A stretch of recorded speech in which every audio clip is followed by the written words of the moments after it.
Hello ladies and gentlemen, welcome to another perfume review video. Welcome. If this is your first time here, please subscribe and give me a thumbs up if this video is in any way useful to you. My name is Naz. This is my channel Toiletterian, and I review fragrances that are underrated, they are under the radar, they are forgotten, or they don't get that much love and mention in the community, and I'll bring these things to your attention so you will have an idea and then go do your research and see if these things are good to you. Thank you very much again for watching. Thank you for joining me, and today I have a quite quick comparison between two fragrances that are very similar.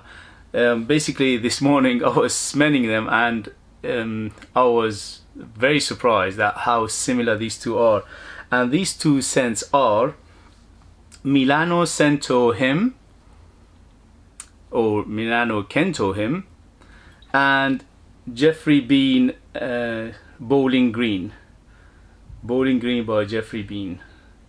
This is 120 ml, this is 100 ml. They're both EDTs. They both perform similar, around 6 to 8 hours.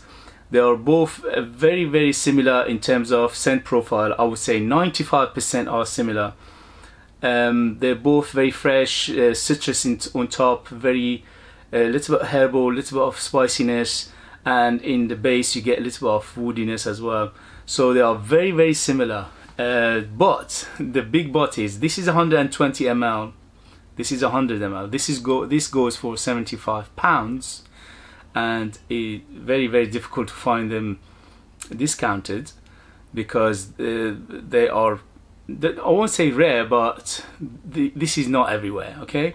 But this one is 120 ml and it goes for 15 quid or under even. So you can find this one, Geoffrey Beene 120 ml, for under £15, which is 95% similar to this. This one is a little bit creamier, and the 5% the difference, what is it? This one is a little bit creamier and this one is a little bit fresher. So that's the 5% difference. But in terms of smell profile, they are identical, and when you smell them side by side, it's very hard to distinguish them. In the air, 100% similar, okay? You can't distinguish them in the air. They both fantastic for all year round, but best season for them, I think, they are summer and basically warmer weather. They both can be worn both casually and formally. They both can be worn with, I would say, let's say 25 and up, because they are classics, okay? They smell 80s. They are not out of date in any way or shape. I love them both. They are basically timeless, but I would say 25 and up to be on the safe side, because I think some young nose might be put off with these two.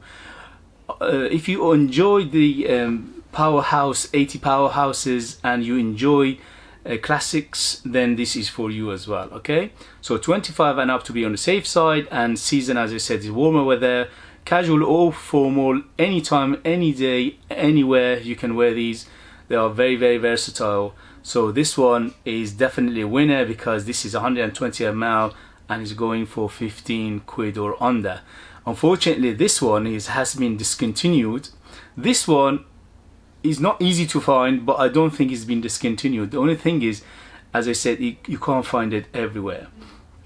If you do your research, you can find it. The problem is it's not discounted. You won't find it discounted, or even if it's discounted, it won't be that much, maybe 10% or so, okay? But this one is being discounted heavily because it has been discontinued, so it's no longer in production, but you can still find it easily if you go online, and I highly recommend it, because once it's gone, it's going to fetch a very big money, because this is a very absolute beautiful fragrance, okay?